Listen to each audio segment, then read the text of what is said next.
Welcome to the Fermented Homestead. If you're new here, my name is Anna, and on this channel, I'm sharing our journey of learning how to turn our home into a homestead. Today, I'm going to bring you along while I go ahead and dehydrate some bananas.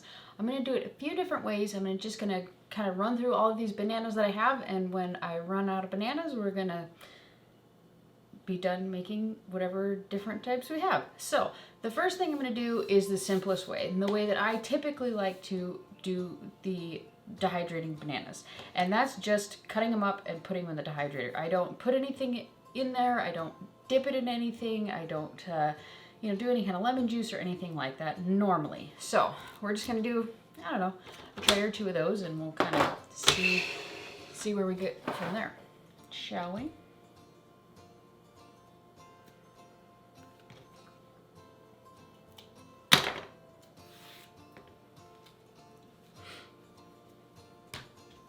So I'm going to go ahead and I'm just going to I'm going to cut them up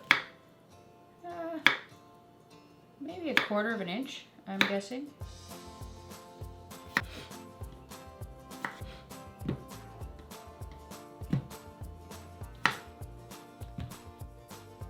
We got one of these done, and that seemed to takes a lot of bananas for one sheet. I've forgotten how much fit on here. I think I might have cut a few of them probably a little too tall. And I have the Nesco dehydrator, so you have to be a little more conscious of the height than you would if you had, like, I don't know, an Excalibur or something like that. But I think hopefully these will be okay. All right, so the next thing we're gonna do is we're gonna do a bit of a comparison, and I have lemon juice. And from what I've seen online, people just take lemon juice. People just take straight lemon juice, and they just dip the bananas in straight lemon juice. They don't dilute it or anything like that, so that's what I'm doing.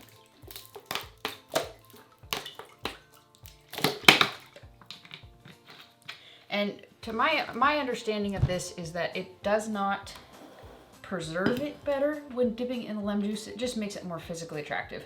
It just makes it not brown as much, and I don't think it makes it last any longer, because the last one that I did lasted for several years, and I just finally finished it because I found the jars and they were delicious, so I ate them all. Okay, so just doing the same exact thing. I might cut them a little bit thinner because I think the previous batch, I think I did a little bit too thick. So, and this one, everything else about it is going to be the same. I just want to see if the lemon juice, see what it does.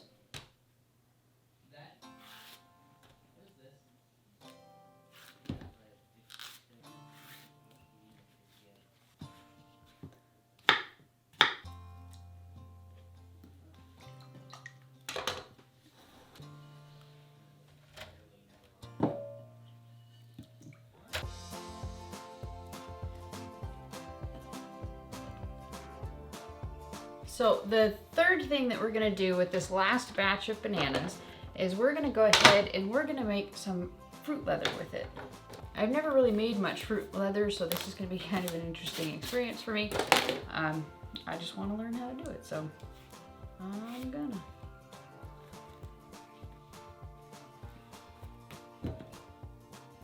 And so basically all I'm doing with this is just putting it in a bowl, and then we're gonna mash it and put it on the fruit leather tray.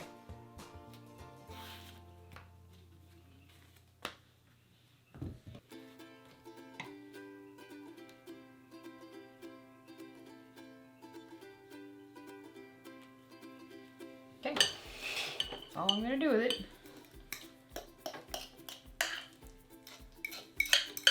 Spread it out kinda evenly-ish. Man, these bananas sure don't go very far, do they?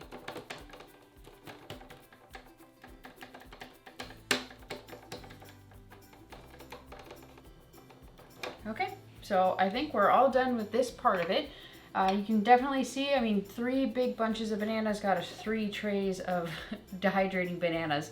So this is definitely a great way to do to preserve bananas if you don't have a lot of space, especially if you don't have a lot of freezer space. This is a great way to preserve it. So I'm gonna go ahead, since this only is 3 trays and I need 5 to safely run my dehydrator, I'm gonna go ahead and add 2 more here.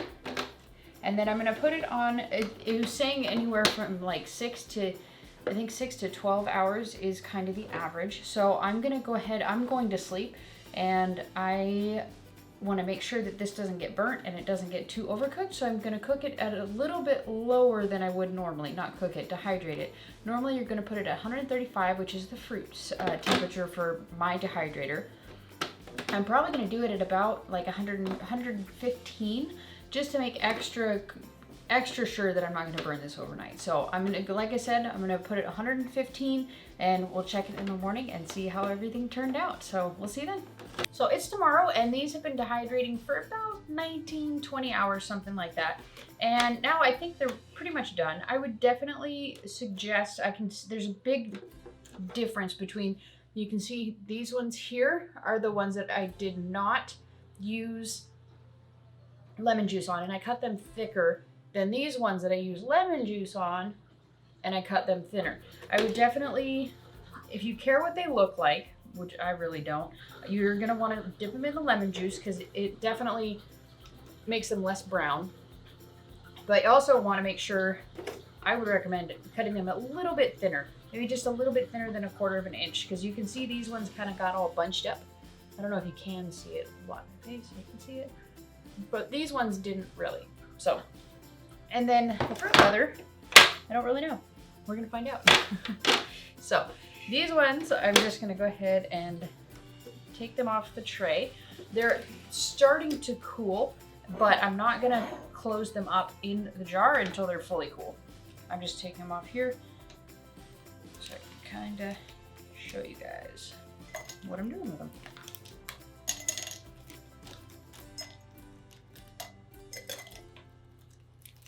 And this is really good, like if you have little kids who like bananas and they never end up going through them all, or you just have a bunch of them on the counter and you want to make sure that they don't go bad, this is a great thing to do with them because they won't go bad and you can always use them later. And they're really, depending on how you make them, I like them to be chewy. They're kind of almost like a fruit snack. And that's how I really, really like them. And that's what I get typically out of doing it this way. I'm not sure how they get it super crunchy like they do in like the trail mixes and in the stores. I'll have to look that up. And if I can figure that out, I'll probably do a separate video on that, because sometimes it is kind of nice to have. So you can see 1 jar equals a bunch of bananas.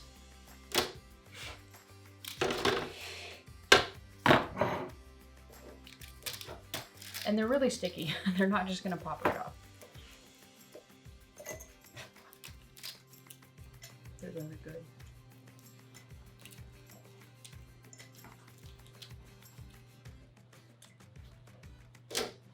Done. Okay, so now we're gonna try and figure out what we're gonna do with the fruit leather. I think I'm just gonna try and peel it off and see if it's done.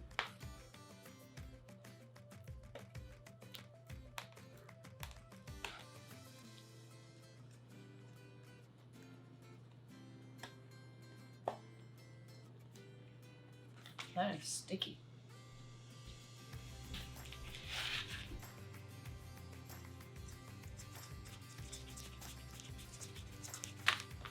Ah, that was definitely the most difficult thing that I've ever tried to take out of the dehydrator. That is crazy tough.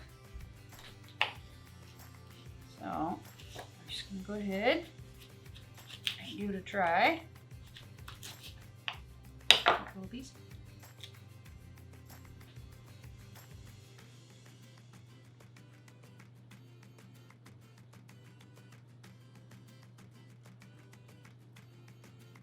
That's really good.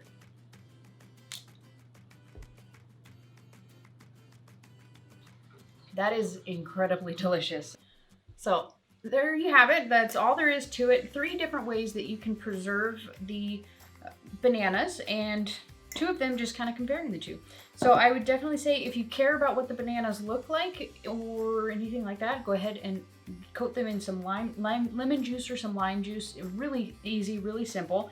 If you don't care and you just don't want the extra step or the added expense to it, just pop them in the dehydrator. I mean, there's no real change to flavor or texture or anything like that. It's all just, to my knowledge, from what I understand, it's all just the way that it looks. I don't think it has anything to do with the long-term shelf life or anything like that. If you have any information about that, go ahead and leave it in the comment section below. I would love to learn from you, as well as I'm sure everybody else would. And all I'm gonna do with this thing here, I'm just gonna cut it up like a little pie. Show you here. And I'm just gonna roll it up into little tubes and stick it in the jar and save them for later, just for a little snack, kind of like a fruit roll-up type thing. Should be pretty delicious to have on hand for later on. So I hope you enjoyed this. I hope that you learned something from this, and I hope that you go ahead and try dehydrating in your home. Thank you so much for watching. If you enjoyed this video, give it a thumbs up. Subscribe to this channel if you haven't already, and we'll see you next time. Bye.